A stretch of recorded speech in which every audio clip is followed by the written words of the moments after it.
पठामि संस्कृतं नित्यं वदामि संस्कृतं सदा ध्यायामि संस्कृतं सम्यक् वन्दे संस्कृतमातरं संस्कृतस्य प्रसाराय नैजं सर्वं ददाम्यहं संस्कृतस्य सदा भक्तो वन्दे संस्कृतमातरं संस्कृतस्य कृते जीवन् संस्कृतस्य कृते यजन् आत्मानमाहुतं मन्ये वन्दे संस्कृतमातरम् हिन्दू धर्मं समाजं च पवित्रां संस्कृतिं तथा संरक्ष्य ननु कुर्याम विश्वं शान्ति समन्वितम्।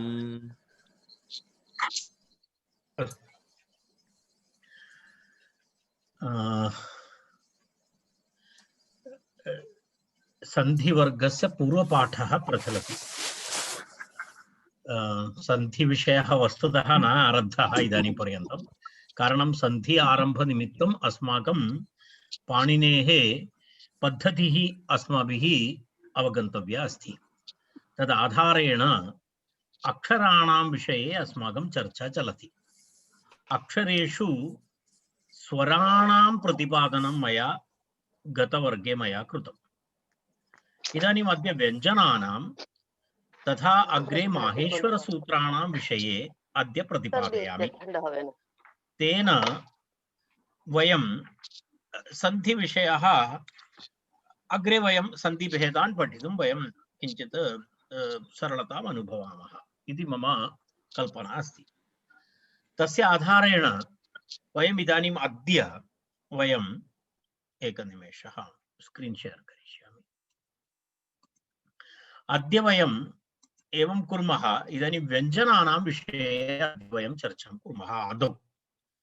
आदौ व्यञ्जनानां चर्चां कृत्वा तदनन्तरं पुनः वयं माहेश्वरसूत्राणां विषये अपि अद्य चर्चां कुर्मः। तेन सन्धि आरम्भं कर्तुम् अस्माकं भूमिका सिद्धा भवति, अन्यथा साक्षात् सन्धि इति न शक्यते। तदहं पूर्वम् उक्तवान् अस्मि। अद्यतनविषयः आरभते व्यञ्जनानि इति विषयः। व्यञ्जनानि इत्यस्य यदा वयं स्वयं राजन्ते इति स्वराः इति गतवर्गे वयं पठितवन्तः। व्यञ्जनानामपि अस्ति, व्यञ्जनानाम् एवम् अस्ति।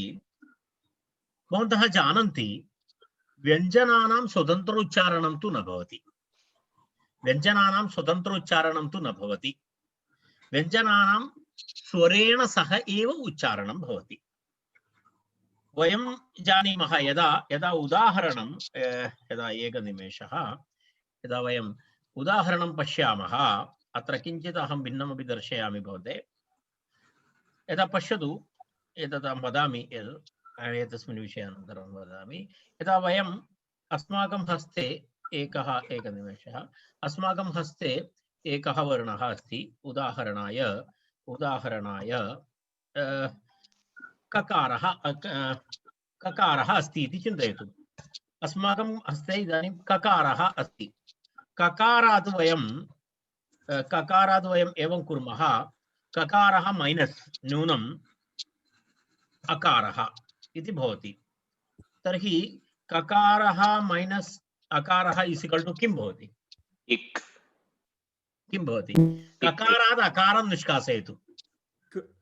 कुत्रचित् भवन्तः यदा मम प्रश्नान् पृच्छति भवन्तः उच्चारणं कर्तुं शक्नुवन्ति, चिन्ता नास्ति, कारणम् अन्यथा तु वर्गे मम उत्साहः न भवति।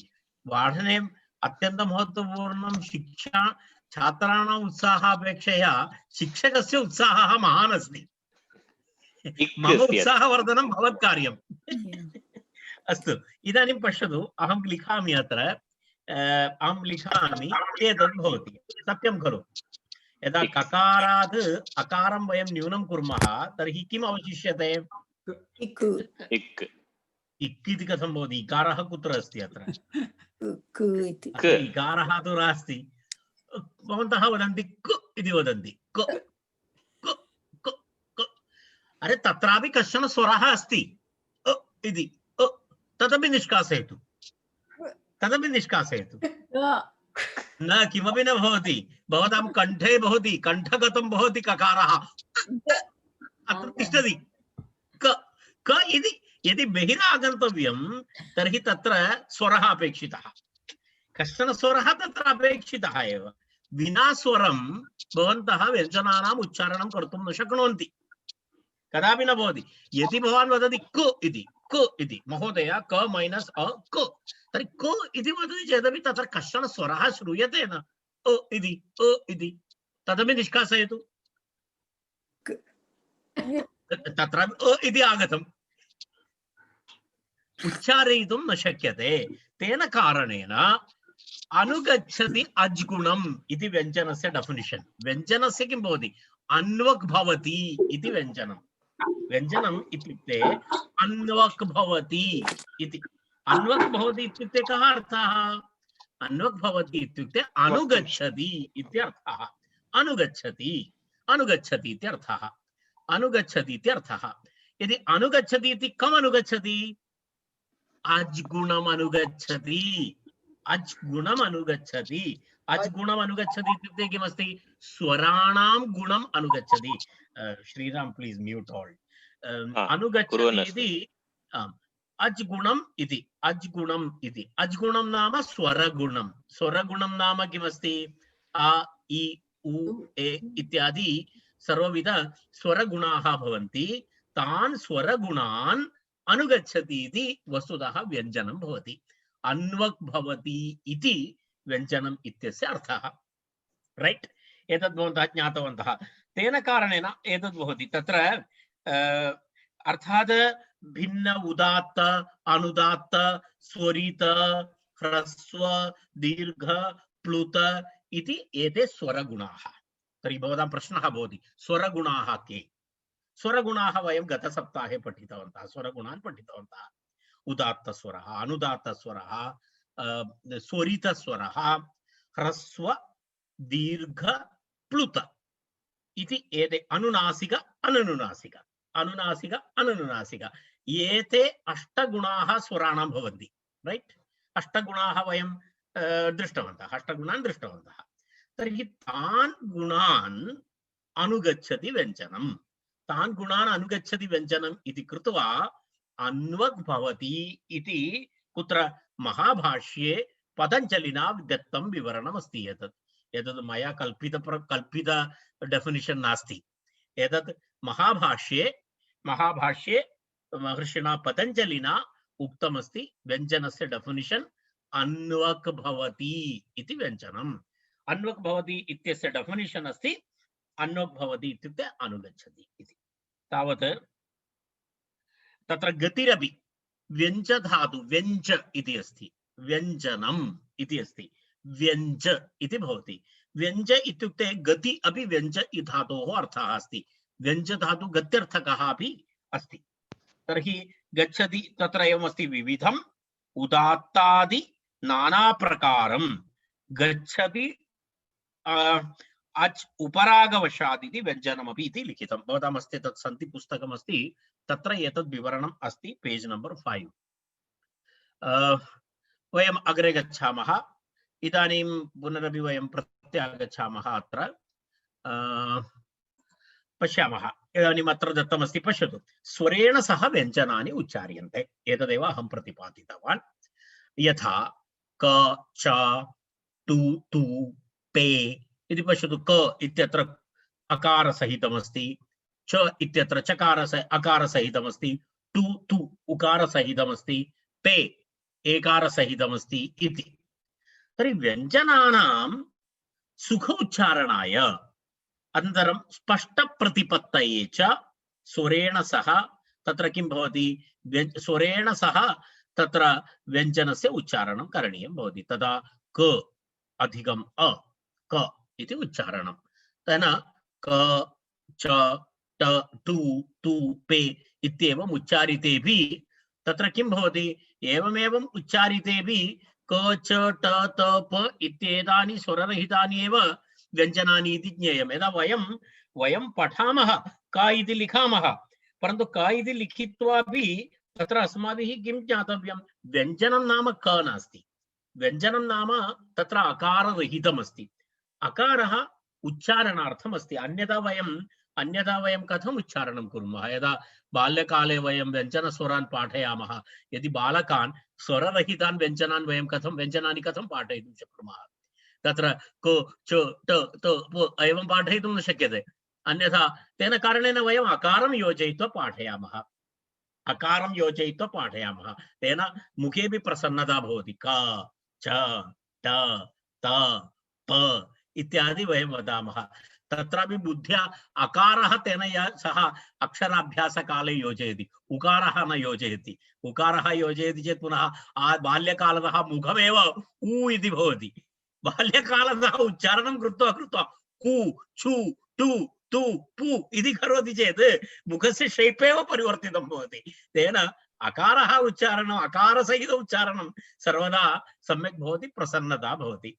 अनन्तरं पश्यतु, तत्र इत्येतानि तत्र व्यञ्जनानि इति ज्ञेयं, तस्मात् तत्र किमस्ति, यकारादेशो भवति इति वयं वदामः कुत्रचित्, यदा इदानीम् अग्रे सन्धि समये आदेशः आगमः इत्यादि विषयाः भवन्ति, तर्हि कुत्रचित् अहं वदामि अत्र यकारादेशः भवति, अत्र यकारादेशः भवति इति अहं वदामि चेत् भवता किं ज्ञातव्यमस्ति, अत्र अत्र यकारादेशः भवति इति वदति, तत्र यकारादेशः, यकारादेशः इत्युक्ते वस्तुतः किं भवेत्, एतदेव भवति, एतदेव भवति यकारादेशः इत्युक्ते, पूर्ण या न भवति, कुत्रचित् यकारः भवति इत्युक्ते किं भवेत्, तत्र केवलं तत्र एतद् भवति, एषः भागः भवति, अन्यः भागः न भवति इत्यर्थः, तत्र तस्य आशयः एषः अस्ति, तर्हि यकारादेशः भवति इति उक्तम्। अन्यथा अहं वदामि तत्र तत्र ककारादेशः भवति इत्युक्ते, ककारादेशः भवति इत्युक्ते ककारः पूर्णं न भवति, केवलम् एतदेव भवति, एतावदेव भवति, अकारः न भवति तत्र, परन्तु वक्तुं सुकराय वयं ककारादेशः चकारादेशः टकारः भवति तकारः भवति इति वदामः, परन्तु प्रक्रियायां किं भवति, केवलं हलन्त व्यञ्जनं तावदेव भवति इति अस्माभिः अस्मिन् विषये अवगन्तव्यम् अस्ति।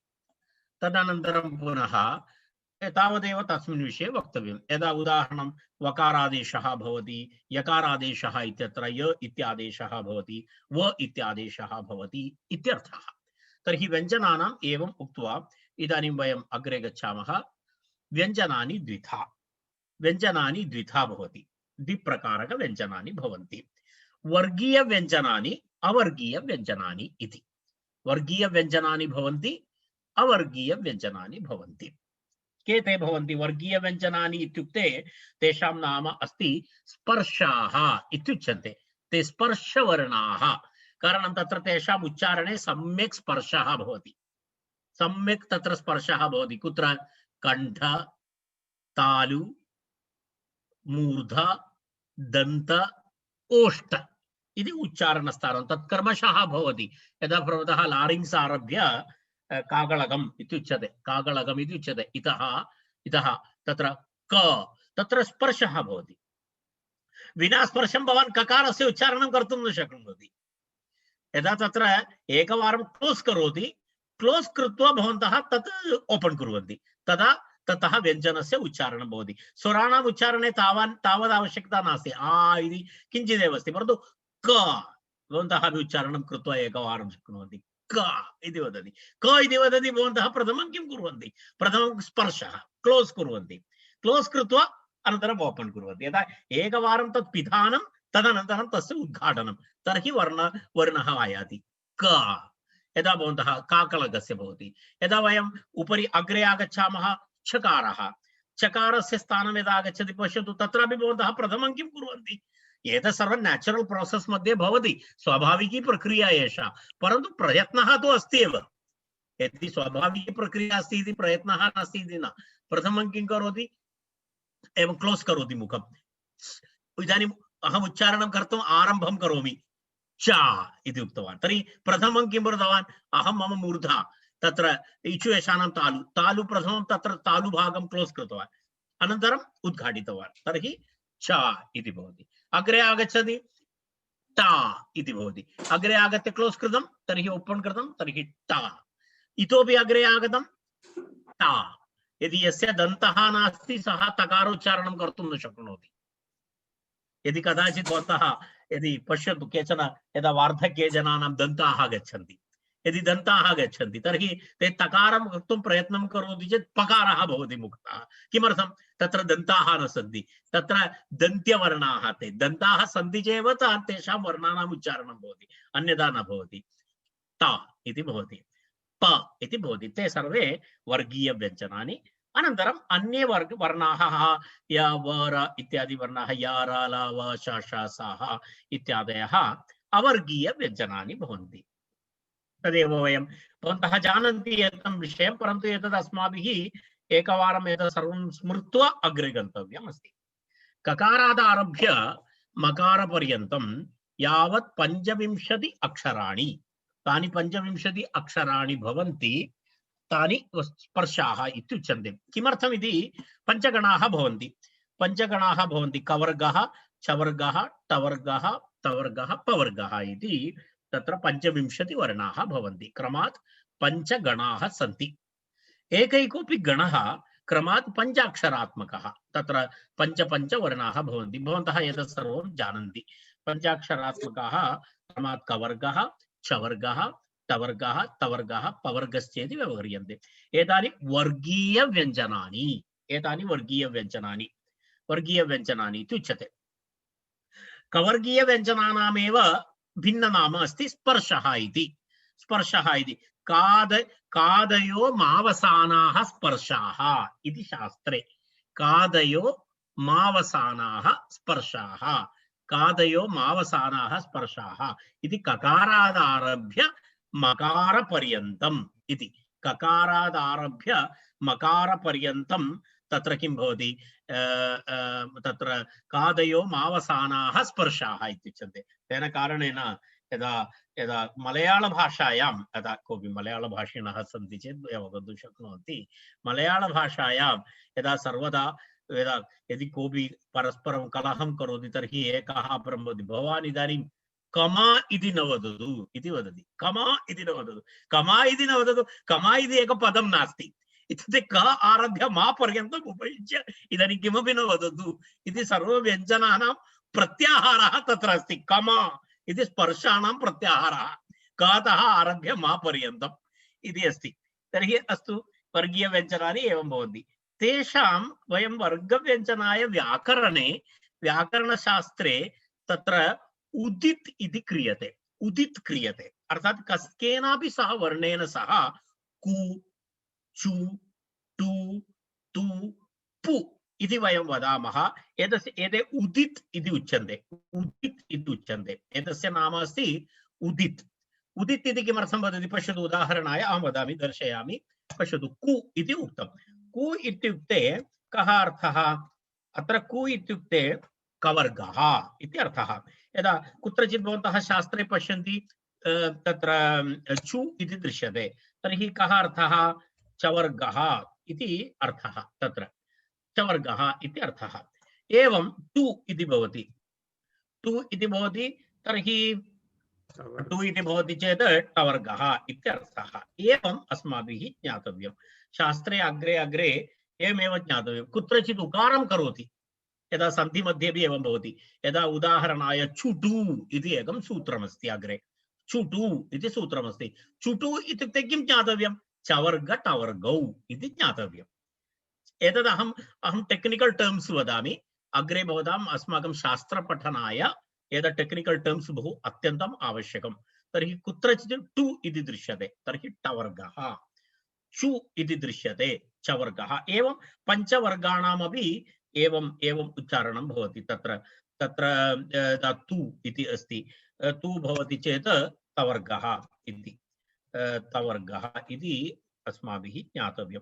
पश्यतु, तदनन्तरम् इतोपि वर्गः पवर्गः, पु इति पवर्गः, एवम्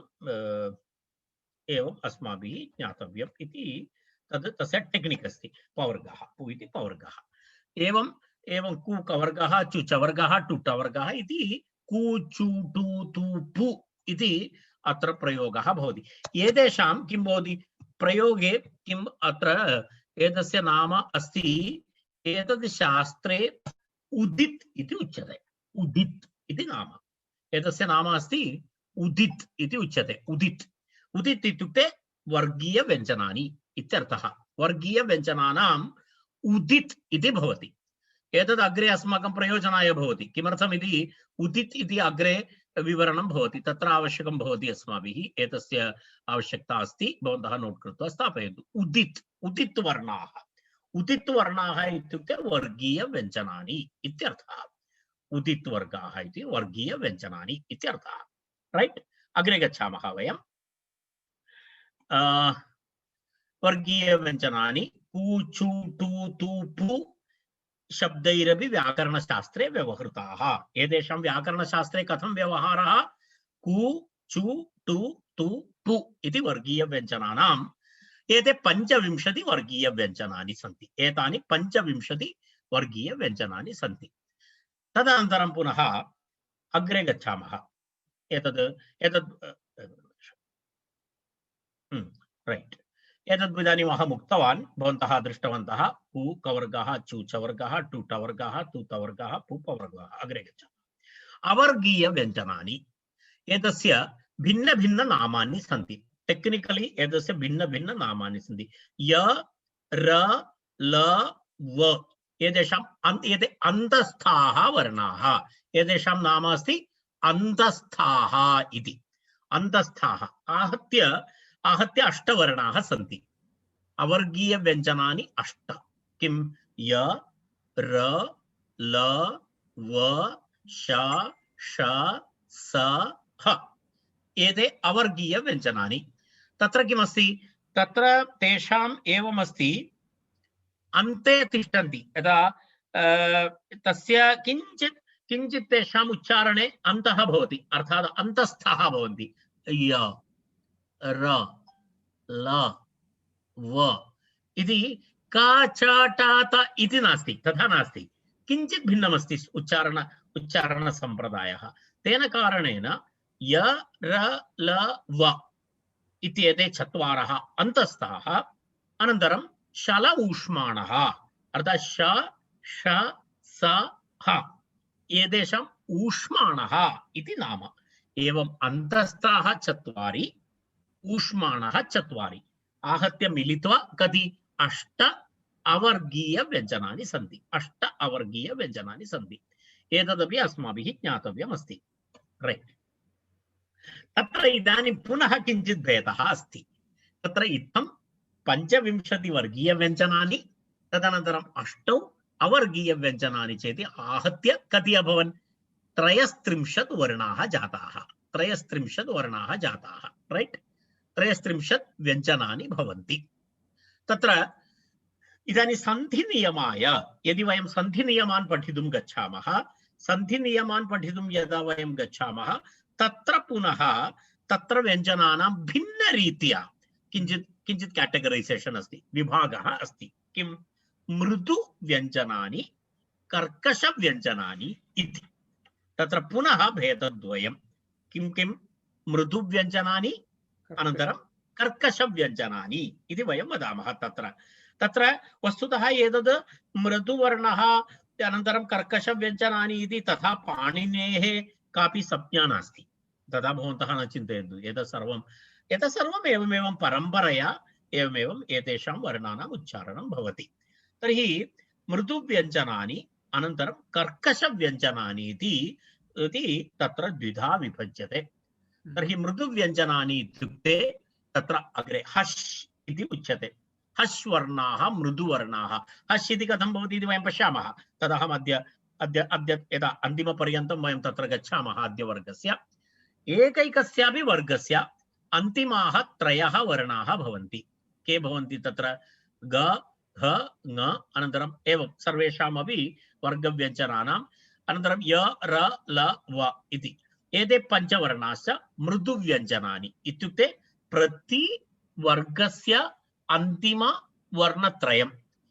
यदा ग ख ङ ज झ ञ इति तत्र भवति ड ढ ण इति अन्तिम वर्णत्रयं प्लस य र ल व ह एते पञ्चवर्णाश्च मिलित्वा एतेषाम् एक कैटेगरी अस्ति मृदुव्यञ्जनानि इति उच्यते। पुनः एते वर्णाः मृदुव्यञ्जनानि कथं भवति? एते वर्णाः एव तत्र माहेश्वरसूत्रम् इदानीं वयं पश्यामः, माहेश्वरसूत्रं प्रति वयं गच्छामः। तत्र हश् इति एक किं वदामः तद् अब्रिवियेशन् अस्ति।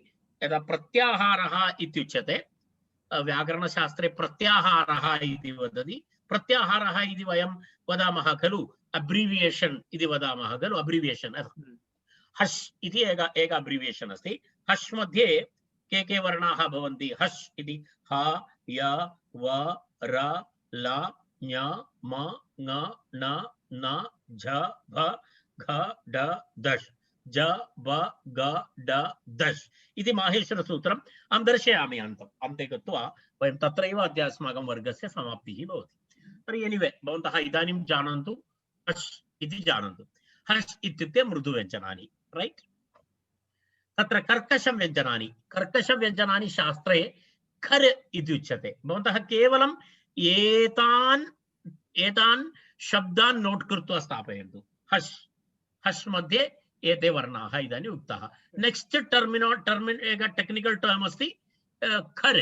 खर् इति अस्ति पारिभाषिकः शब्दः खर्। यदा खर् इति आवश्यकं भवति अस्माकं सन्धिनियमे, तर्हि एकैकस्यापि वर्गस्य आद्यौ द्वौ वर्णौ, एकैकस्यापि वर्गस्य आद्यौ द्वौ वर्णौ के क ख च छ ट ठ त थ प फ अनन्तरं श ष स एते वर्णाः कर्कशव्यञ्जनानि इति उच्यते। एते कर्कशव्यञ्जनानि। तर्हि मृदुव्यञ्जनानि हश्, कर्कशव्यञ्जनानि खर् इति अस्माभिः विभागः करणीयः। कर्कशव्यञ्जनानि अनन्तरम् एतत्। तर्हि आहत्य तत्र तथा च 22 स्वराः, 4 अयोगवाहाः, 33 व्यञ्जनानि। तर्हि आहत्य कियदभवत् इदानीं? 59 अक्षराणि सन्ति इति उक्तम् आहत्य। इदानीं स्पष्टमभवत्? आहत्य अस्माकं किं किम् अस्ति? प्रथमं 22 स्वराः, तदनन्तरं वयं दृष्टवन्तः अनुस्वारः, विसर्गः, जिह्वामूलीयः, उपध्मानीयः इति 4 अयोगवाहाः गतसप्ताहे वयं पठितवन्तः। तदनन्तरं 33 व्यञ्जनानि। तर्हि 22 अधिकं 4 अधिकं 33 मिलित्वा 59 अक्षराणि सन्ति इति अभवत्। 59 अक्षराणि व्यवहारे सन्ति, अर्थात् 69 इति अस्ति। इतोपि कानिचन सन्ति, तद् अनन्तरं वयम् अग्रे पश्यामः। इदानीम् एतावत् पर्यन्तम् अस्माकम् आगतम्। इतोपि सन्ति द्वित्राः वर्णाः, तद् अनन्तरं पश्यामि अहं। तद् सामान्यप्रयोगे न इति कारणं भवन्तः जानन्ति, यदा वर्णाः 63 वा 64 इति शम्भुमते मताः इति अहं प्रथमवर्गे अहम् उक्तवान्। 63 अथवा 64 वर्णाः सन्ति इति। इतोपि 4 वर्णाः सन्ति, तदहम् अनन्तरं प्रतिपादयामि। तत्तिष्ठतु, यदा किञ्चित् जीवने सस्पेन्स् अपि आवश्यकं भवति, अन्यथा अग्रिमवर्गस्य कृते उत्साहः न भवति। सर्वदा यदा भवन्तः जानन्ति सीरियल्स् इत्यादिकं, तद् अन्तिमम् आगत्य एक सस्पेन्स् मध्ये स्थापयन्ति, तर्हि भवन्तः निश्चयेन अग्रिमसप्ताहे आगच्छन्ति। अस्तु, स्थानानि विनोदार्थम् उक्तवान्। स्थानानि 8 उच्चारणस्थानानि, वर्णाभिव्यक्तिस्थानानि। स्थानानि इत्युक्ते वर्ण अभिव्यक्ति प्रदेशः स्थानं।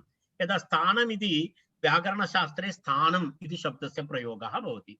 स्थानम् इति व्याकरणशास्त्रे स्थानम् इति वर्णानाम् उच्चारणस्थानम् इत्यर्थः। इत्युक्ते अभिव्यक्ति प्रदेशः, यत्र अभिव्यक्ति भवति। पश्यतु, अहम् आदौ उक्तवान्, एतत् पूर्णम् अस्माकं यदा अन्तः स्फोटरूपेण यः भावः वर्तते, अर्थः वर्तते, तस्य प्रकाशनार्थं टेक्निक् अस्ति भाषा। भाषा इति यद् वयं वैखरी इति, वैखरी इति कस्यचित् नाम श्रुतवन्तः, परन्तु वैखरी इत्युक्ते किमस्ति? वैखरी इत्युक्ते कण्ठदेशतः यः ध्वनिः बहिरायाति सः वस्तुतः वैखरी इत्युच्यते। वैखरी इति, वैखरी इति टेक्निक् अस्ति। वस्तुतः वैखरी कथं भवति? अत्र वस्तुतः किमस्ति? अन्तः मध्यमा स्वरः भवति, मध्यमा इति भवति शब्दः, मध्यमा शब्दः भवति। स्फोटः इत्युच्यते व्याकरणे, तस्य स्फोटः इत्युच्यते। तद् वस्तुतः किं भवति? अभिव्यक्ति भवति, वर्णैः व्यञ्जनैः स्वरैः अभिव्यक्तः भवति। वस्तुतः यदि मनसि भवताम् अन्तः विचारः नास्ति, मुखे न आयाति।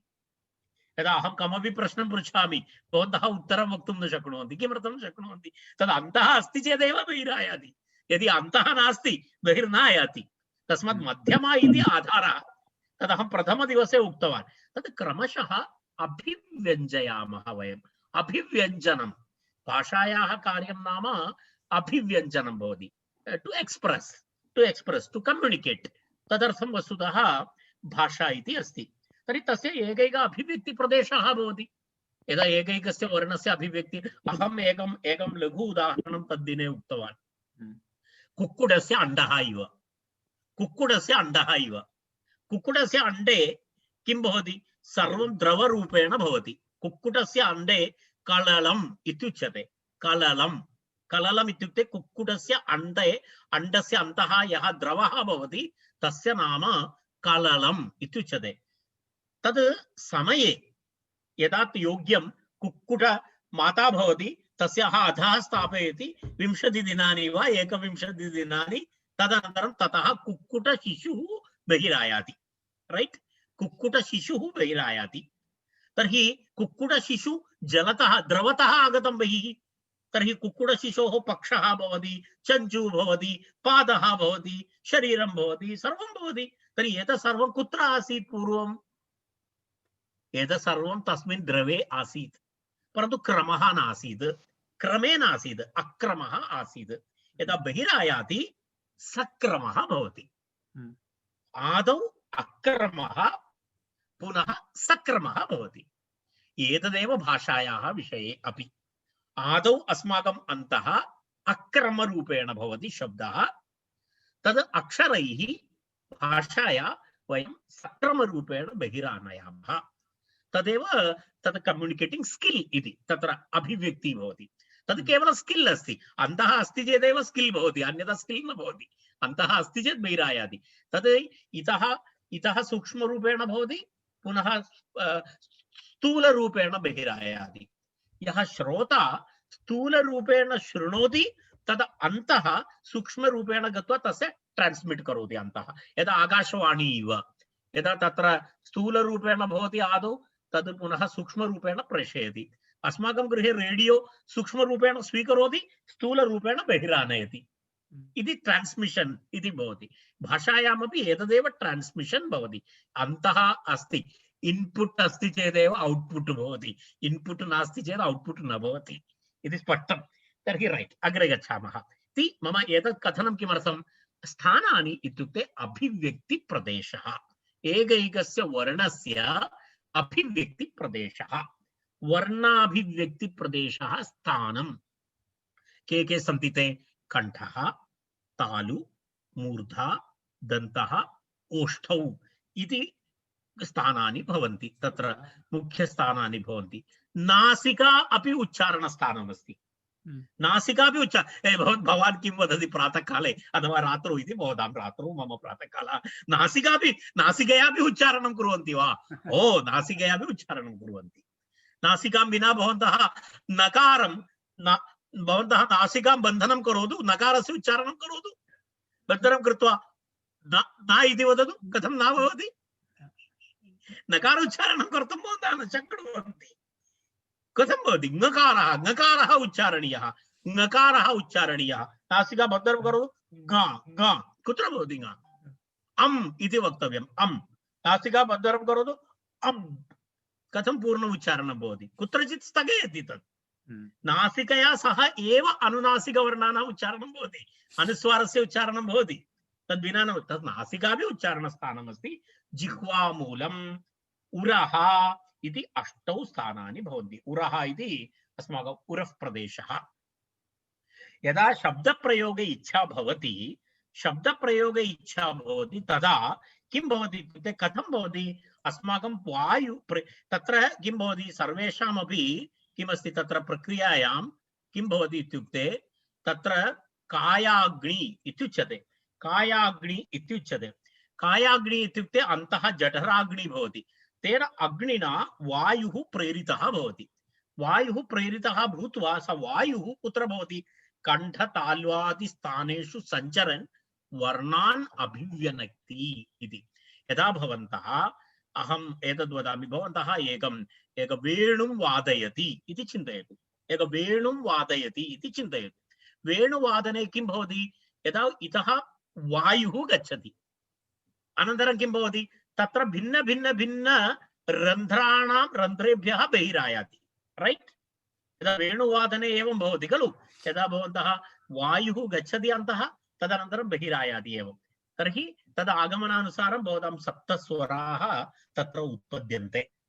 एवमेवम् अत्रापि अन्तः प्रेरितः, प्रथमं वक्तुं प्रेरणा भवति। यस्य वक्तुं प्रेरणा एव नास्ति, सः तु न वदति, सः चुप् उपविशति, केवलं मौनं तिष्ठति। यस्य प्रेरणा भवति, उत्साहः भवति, तस्य वायुः उपरि आयाति। वायुः उपरि आगत्य तस्य आशयान् कण्ठादिस्थानेषु सञ्चरन् वर्णान् अभिव्यनक्ति इति अस्ति। एतस्मिन् विषये पुनः कुतः स्थानं भवति, तद् आधारेण तस्य नाम भवति। यदि कण्ठाद् अभिव्यक्ति भवति, कण्ठ्यः वर्णः इत्युच्यते। तालु यदि स्थानं भवति, तालव्य इत्युच्यते। यदा दन्तः स्थानं भवति, दन्त्यवर्णाः इत्युच्यन्ते। मूर्धा स्थानं भवति, मूर्धन्यवर्णाः इत्युच्यन्ते। एवमेवं तेषां स्थानानुसारं वर्णानां नामानि भवन्ति। यदा कवर्गः कण्ठ्यः। तर्हि एतेषाम् उच्चारणविषये यदा यदा भवन्तः जानन्ति, तत्र एकम् अहं स्क्रीन् इदानीं शेर् कुर्वन् अस्मि। पाणिनीयशिक्षा इति अस्ति। पाणिनीयशिक्षा इत्यत्र एषः आचार्यः, तत्र पाणिनीयशिक्षा इति ग्रन्थः, तत्र एतेषाम् उच्चारणविषये अनन्तरम् एतादृशविषये तत्र प्रतिपादनम् अस्ति। तत्र भवन्तः पश्यन्तु, तत्र कथम् उच्चारणं भवति इत्यस्य आचार्यः अत्र वदति। मारुतः तु उरसि चरन् मन्त्रं पश्यतु, अत्र आत्मा बुद्ध्या समेत्यर्थान् मनो युङ्क्ते विवक्षया मनः कायाग्निमाहन्ति स प्रेरयति मारुतम्। अर्थात् आत्मा बुद्धि एतद्वयं मिलित्वा चिन्तयति, इदं किमपि मया अर्थान् अहं अर्थाणां विवक्षा किमपि वक्तव्यम् इति मनसि प्रक्रिया भवति। तर्हि मनः निर्मितं भवति, तदर्थं मनः तत्तुल्यं भवति। मनः किं करोति, मनः नाम इच्छा। मनः किं करोति, कायाग्निम् आहन्ति। तद् जठराग्नि अस्ति, कायाग्नि अस्ति, तं प्रेरयति, आहन्ति। तत्र मर्दः भवति। चेत् किं भवति, सः मारुतं प्रेरयति। वायुं सः यदा प्रेशर् कुकर् इव यदा प्रेशर् कुकर् मध्ये किं भवति, भवन्तः अधः अग्निं ज्वालयति। देन् नेक्स्ट् स्टेप् किमस्ति, तत्र यत् जलमस्ति अन्तः, तद् अत्र जलमस्ति, तत्र जलम् उष्णं भवति चेत् वायुः भवति। तद् वायुः किं भवति, तद् उपरि गत्वा यदा प्रेशर् अधिकं भवति चेत् तत् उपरि तत्र ध्वनिरूपेण तत्र बहिरायाति। सेम् प्रोसेस् अत्रापि अस्ति। वक्तुम् इच्छा भवति, तद् अधः प्रेरयति। देन् भवतः कायाग्नि अग्रे तद् वायुं, यदा उष्णता भवति तर्हि उपरि आगच्छति। उष्णता भवति चेदेव उपरि भवति। एक कुकर् स्थापयित्वा भवन्तः चुल्लिकां न ज्वालयन्ति, तर्हि तदेव भवति। बहूनां मानवानां स्वभावः एवमेव। बहवः चुप् उपविशन्ति। किमर्थं मौनम् उपविशन्ति? तेषां कायाग्नि तावत् तत्र प्रहारं न करोति अग्रे आगन्तुं। यदा अधिकमधिकं भवति मत्सदृशानां, सर्वदा वदामः, यदा मत्सदृशजनाः एकनिमेषमपि चुप् इति मौनम् उपवेष्टुं न शक्नुमः। एकं समाप्य अपरं समाप्य अनन्तरं, कारणं तद् वक्तुम् उत्साहः, एतत् स्वभावः। तर्हि तदाधारेण तद् भवति तत्र ध्वनिः। एतत् सर्वम् अहं न उक्तवान्, एतत् सर्वं शास्त्रे अस्ति इति दर्शयितुं अहं पाणिनीयशिक्षां दर्शितवान्। पाणिनीयशिक्षा इति वर्णोच्चारणविधि। तत्र पश्यतु, आत्मा केवलम् एतावदेव जानातु इदानीम्, एतत् सर्वं भिन्नविषयाः अनन्तरं पठामः। आत्मा बुद्ध्या समेत्यर्थान् मनो युक्ते विवक्षया मनः कायाग्निमाहन्ति स प्रेरयति मारुतम्। मारुतस्तु उरसि चरन् मन्त्रं जनयति स्वरम् इति। तत्र एकैकस्वरस्य एकैक उच्चारणमस्ति। एकैकस्वरस्य एतत् पूर्णं यद् दृश्यते तद् एवमस्ति। यदा यदा तत्र पूर्णं वर्णानाम् उच्चारणविषयस्य अहं गतसप्ताहे उक्तवान् अस्ति। तत्र एतत् पश्यतु, यथा सौराष्ट्रिका नारी तक्र इत्यभिभाषते एवं रंगा प्रयोक्तव्या खे अरा इव खेतया। अहं गतसप्ताहे उक्तवान्, सौराष्ट्रिका नारी तक्र विक्रयणार्थं गच्छति। तक्र विक्रयणार्थं गच्छति चेत् शिरसि तक्रपात्रं स्थापयित्वा सा किम् उच्चैः वदति? तक्रां इति वदति। तक्रां इति उच्चारणं करोति। तर्हि तादृशं रङ्गवर्णानां प्रयोगः करणीयः इति पाणिनिः वदति। वर्णानाम् उच्चारणविषयेपि एकं वाक्यम् उक्त्वा वयं प्रति गच्छामः। तत्र कथं वर्णानाम् उच्चारणं करणीयमिति वदति। तद् ग्रेट् उदाहरणम् एतादृश अन्य कोऽपि वक्तुमेव न शक्नोति। पश्यतु, व्याघ्री यथा हरेत् पुत्रान् दंष्ट्राभ्यां न च पीडयेत् भीता पतनभेदाभ्यां तद्वद् वर्णान् प्रयोजयेत्।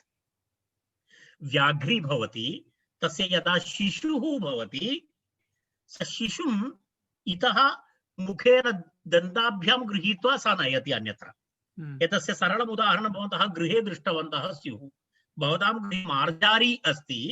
मार्जारी यदा मार्जारशिशुं मुखेन तं गृहीत्वा अन्यत्र नयति। पश्यतु, तया कार्यद्वयं द्रष्टव्यं भवति। किं द्रष्टव्यं भवति? एकं तु अधिकदन्तमर्देन तस्य व्रणः न भवेत्। यदि सा अधिकं गृह्णाति तर्हि तत्र व्रणः भवति, शिशुः अस्ति। यदि न्यूनं करोति शिशुः पतितुम् अर्हति। तर्हि व्याघ्री यथा हरेत् दंष्ट्राभ्यां न च पीडयेत्, पीडापि न भवेत्, पतनमपि न भवेत्। तादृश ध्यानेन एतत् तथा वर्णानाम् उच्चारणं करणीयं। कथञ्चित् वर्णानां किं न क्षेपणं न करणीयम् इति अस्ति। वर्णानां कथञ्चित् क्षेपः न करणीयः, महता ध्यानेन करणीयम् इति महर्षिणा पाणिनिना उच्यते। तर्हि तदर्थम् एतत् अत्यन्तं प्रसिद्धम् उदाहरणं। व्याघ्री यथा हरेत् पुत्रान् दंष्ट्राभ्यां न च पीडयेत् भीता पतनभेदाभ्यां तद्वत् वर्णान् प्रयोजयेत्। अर्थात् पतनभेदाभ्यां पतनमपि न भवेत्, भेदः अपि न भवेत्। पतनं नाम पतति, भेदः नाम दन्तैः तस्याः शरीरे व्रणः न भवेत् इति। उभयतापि अधिकमपि न भवेत्, न्यूनमपि न भवेत् इति। तथा वर्णानां प्रयोगः करणीयः इति तत्र पाणिनेः विवरणं तत्र अस्ति। पश्यामः अग्रे। इदानीं स्थानानि 8 तद् वयं दृष्टवन्तः। तदनन्तरं पश्यतु, एतेषाम् एतत् एकं चार्ट् अत्र दृश्यते। तत् चार्ट् अनुसारं भवताम् उच्चारणस्थानानि पश्यतु। अ इत्यादि, अ इति, अ आ आ इत्यादि सर्वे वर्णाः कण्ठः, तेन कण्ठ्यः इति यदि उच्यन्ते। इ इ इ च छ ज झ ञ श य श इति इचु यशाः इति तालव्यः।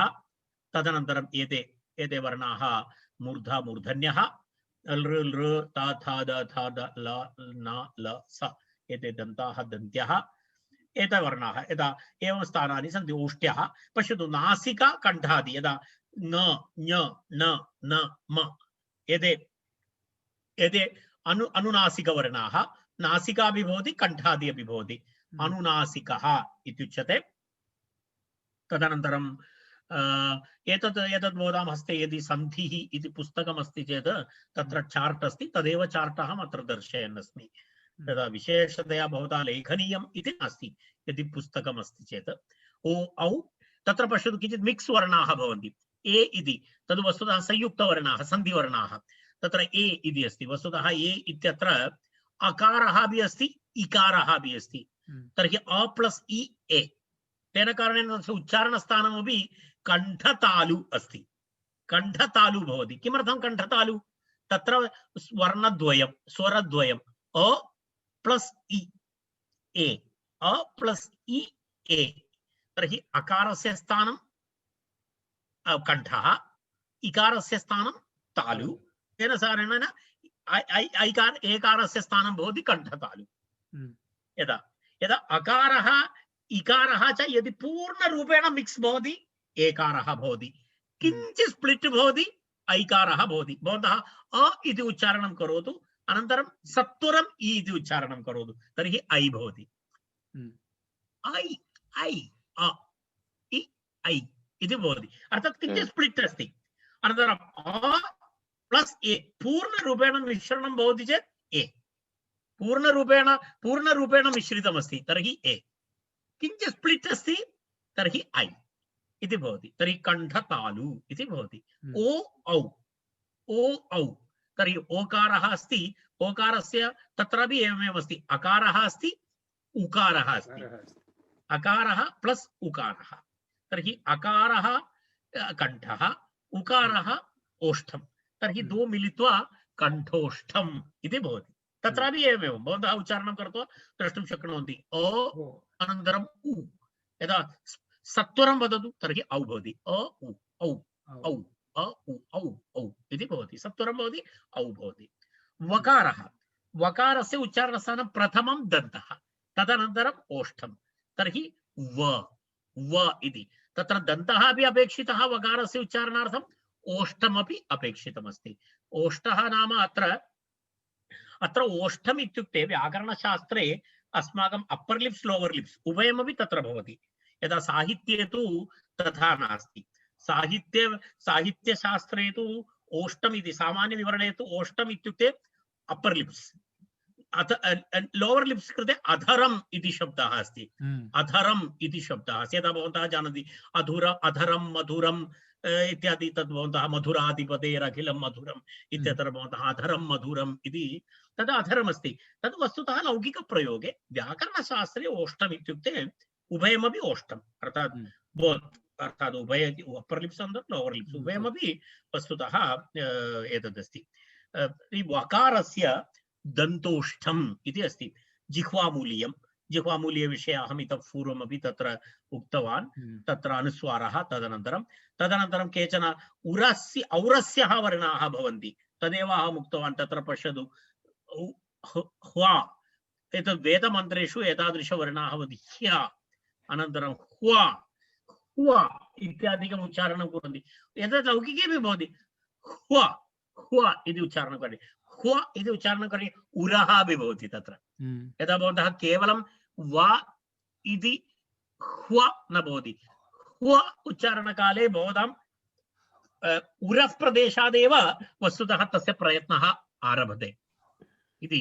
तर्हि कण्ठतालु, कण्ठोष्ठं, दन्तोष्ठम् इति न पृथक् स्थानानि, अष्टसु स्थानेषु एव अन्तर्भूतानि, किन्तु एकारादयः द्वयोः स्थानयोः उत्पद्यन्ते इति कण्ठतालु, कण्ठोष्ठं, दन्तोष्ठम् इति तत्र प्रयोगः, प्रयत्नाः। इदानीं पश्यतु, इदानीं स्थानं निश्चितम्, अर्थात् सर्वेषां वर्णानामपि उच्चारणस्थानमस्ति। इदानीम् एफर्ट् इति वदति, अर्थात् प्रयत्नः। एकैकस्य वर्णस्य उच्चारणे एकैकप्रकारस्य किं भवति, एकैकस्य प्रकारस्य प्रयत्नः अपि आवश्यकः भवति। यदा शब्दप्रयोगे इच्छा भवति तदा कायाग्निना नाभिदेशात् प्रेरितः प्राणवायुः ऊर्ध्वम् आक्रामन् मूर्धपर्यन्तं गत्वा प्रतिनिवर्तते। तर्हि प्रतिनिवृत्तः सः वायुः मुखं प्राप्य कण्ठादिस्थानानि आहत्य, आहत्य इत्युक्ते तत्र टच कृत्वा आहत्य वर्णान् अभिव्यञ्जयति। पुनः किं भवति, सः तालु, पुनः सः वायुः गलविवर विकासादीन् करोति, अर्थात् मुखोद्घाटनं करोति। एवं च जिह्वाग्र, मध्य, मूल इत्यादि कण्ठस्थानादि गलविवर विकास, एतत् सर्वं कृत्वा एवं प्रयत्नः, अर्थात् एषा पूर्ण प्रक्रिया यदस्ति, अर्थात् सहायभूता क्रिया। एतद् अत्र दर्शितमस्ति, एतत् पूर्णप्रक्रिया वस्तुतः प्रयत्नः इत्युच्यते। कदा आरभ्य? शब्दप्रयोगे इच्छया अस्माकं नाभिदेशाद् यः वायुः प्रेरितः भवति, तदनन्तरं तद् भिन्न स्थानेषु भिन्न भिन्न प्रकारं कृत्वा यद् प्रेशर् कुक्कर् तः यदा बहिः ध्वनिः आयाति इव अस्माकं मुखतः यः ध्वनिः आयाति बहिः, तावत् पर्यन्तम् अन्तः भिन्न भिन्न प्रयत्नाः भवन्ति। ते अत्र प्रयत्नाः इत्युच्यन्ते।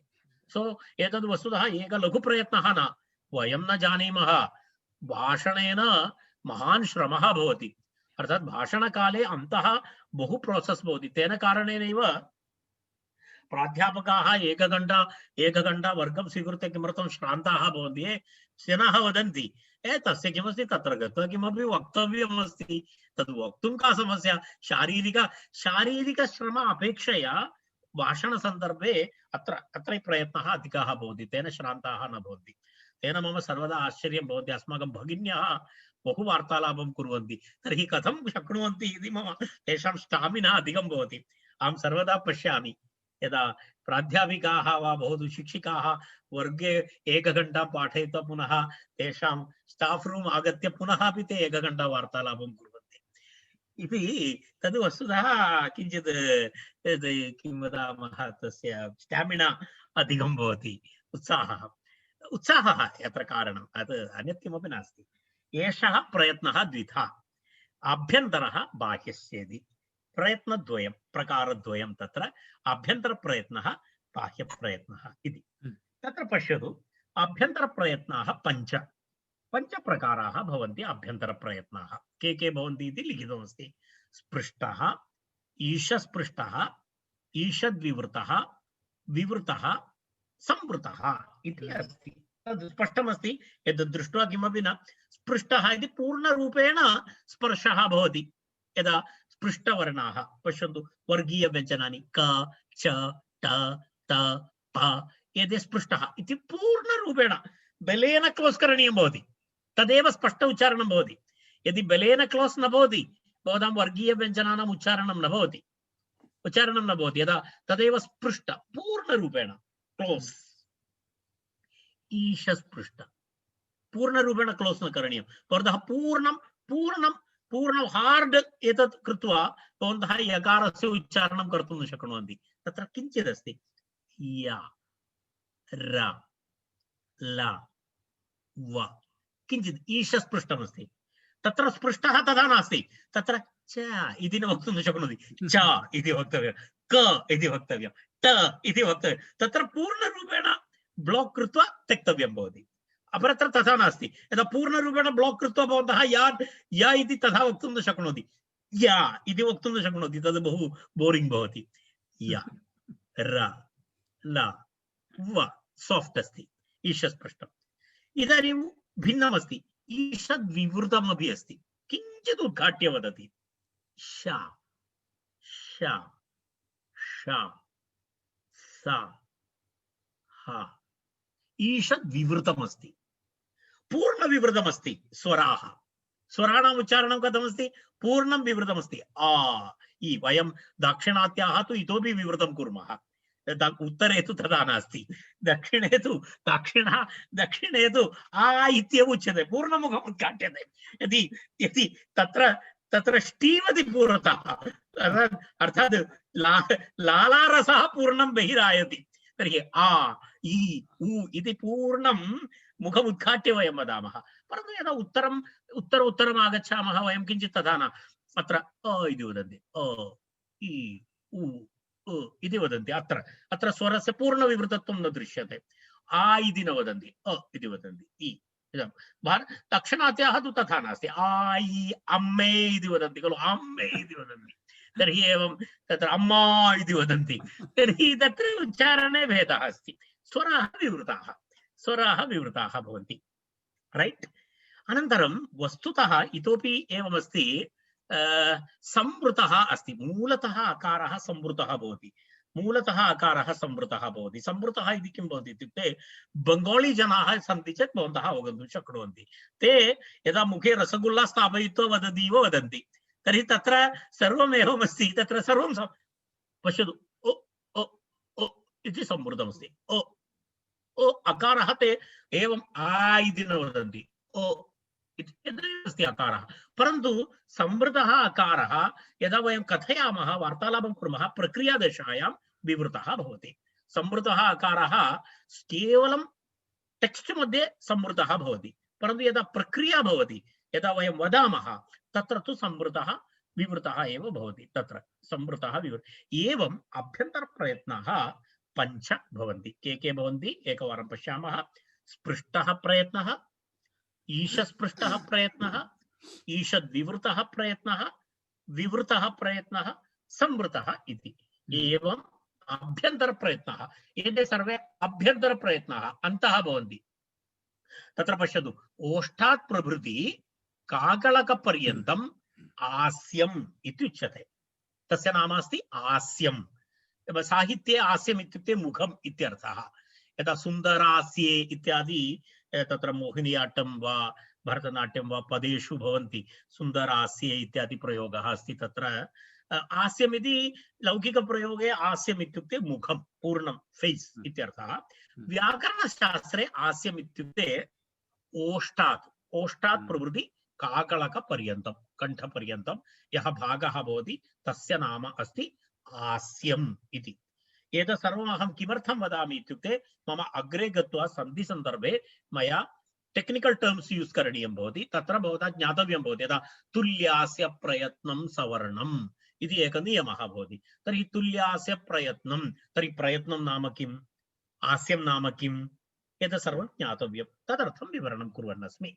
ओष्ठात् प्रभृति काकलकपर्यन्तम् आस्यम् इति व्यवहारः। तत्र स्थितानां स्थानानाम् अभिघातकाः प्रयत्नाः आभ्यन्तराः इत्युच्यते। अर्थात् यदा उच्चारणकाले काकलकादारभ्य ओष्ठपर्यन्तं यः प्रयत्नः भवति खलु, उच्चारणार्थं यः प्रयत्नः भवति, सः प्रयत्नः आभ्यन्तरप्रयत्नः इत्युच्यते। आस्य अन्तर्गतत्वात्, अर्थात् एतद् अन्तर्गतविषयः अस्ति खलु, हास्यस्य अन्तः चलति, हास्य अन्तर्गतत्वात् एतेषां प्रयत्नानाम् आभ्यन्तरत्वम्, अत्र किञ्चित् मुद्रणदोषः जातः अस्ति, आभ्यन्तरत्वम् इति अस्ति, वस्तुतः आभ्यन्तरत्वम् इति पठनीयम्, आभ्यन्तरत्वम् इति अस्ति। तेन आभ्यन्तरम् इति अन्तर्गतप्रयत्नः इत्यर्थः। अत एव एते आभ्यन्तरप्रयत्नाः। अभ्यन्तरप्रयत्नश्च पञ्चधा के, स्पृष्टः, ईशस्पृष्टः, ईषद्विवृतः, विवृतः, संवृतः इति। तर्हि एकैकस्य येषाम् अक्षराणां स्थानानि अभ्यन्तरप्रयत्नः च समानः भवति, तानि किमुच्यन्ते, सवर्णानि इत्युच्यन्ते। एतद् अत्यन्तं महत्त्वपूर्ण एकः शब्दः सवर्णम् इति। भवन्तः नोट् कृत्वा स्थापयन्तु। एतद् अत्यन्तं सन्धिविषये अत्यन्तं महत्त्वपूर्णः शब्दः अस्ति सवर्णम् इति। सवर्णं नाम किमस्ति, स्थानम्, अभ्यन्तरप्रयत्नः, ययोः द्वयोः वर्णयोः समानं भवति, तौ वर्णौ किं भवति, सवर्णौ इति उच्यते। व्याकरणशास्त्रे यदा लौकिकव्यवहारे सवर्णः अवर्णः इति भिन्नः, व्याकरणशास्त्रे सवर्णः इत्युक्ते समानस्थानं, समानः प्रयत्नः येषां। तस्य कृते पाणिनिना उक्तमस्ति, किमस्ति, सूत्रमपि अस्ति, तुल्यास्य प्रयत्नं सवर्णम् इति तत्र सूत्रमपि अस्ति। किमस्ति तत्र पाणिनेः तत्र एकं सूत्रमस्ति, तत्र किं भवति पश्यतु, अत्र अहं तद् दर्शितवान् अस्मि, पश्यतु, अत्र तुल्यास्य प्रयत्नं सवर्णम् इति तत्र सूत्रमस्ति। पश्यतु, एतत् सर्वं यदा मया उक्तं तत्र दृश्यते। ययोः वर्णयोः मुखस्थितम् उच्चारणस्थानम् अभ्यन्तरप्रयत्नश्च समानौ स्तः, तौ वर्णौ परस्परयोः सवर्णौ उच्येते इति तस्य डेफिनिशन्। एतद् एक महत्वपूर्ण डेफिनिशन् अस्ति। सूत्रमस्ति तुल्यास्य प्रयत्नं सवर्णम् इति अस्ति सूत्रम्। एतेन तुल्यास्य प्रयत्नं सवर्णम् इत्यनेन सह वयम् अद्य तिष्ठामः। इदानीं समयः बहु वेगेन गतः इति मन्ये, अहं न जानामि। इदानीं धन्यवादः महोदय। निमिषद्वयम् इतोपि अग्रे गतं। वस्तुतः एषः वर्णप्रपञ्चः इति सर्वदा आनन्दः भवति। एतद् अत्यन्तं एतद् KG1 अस्ति विषयः। अहं किञ्चित् पूर्वं गत शत्रुशानज् इति श्रीराम भवान् किञ्चित् रेकार्डिङ्ग्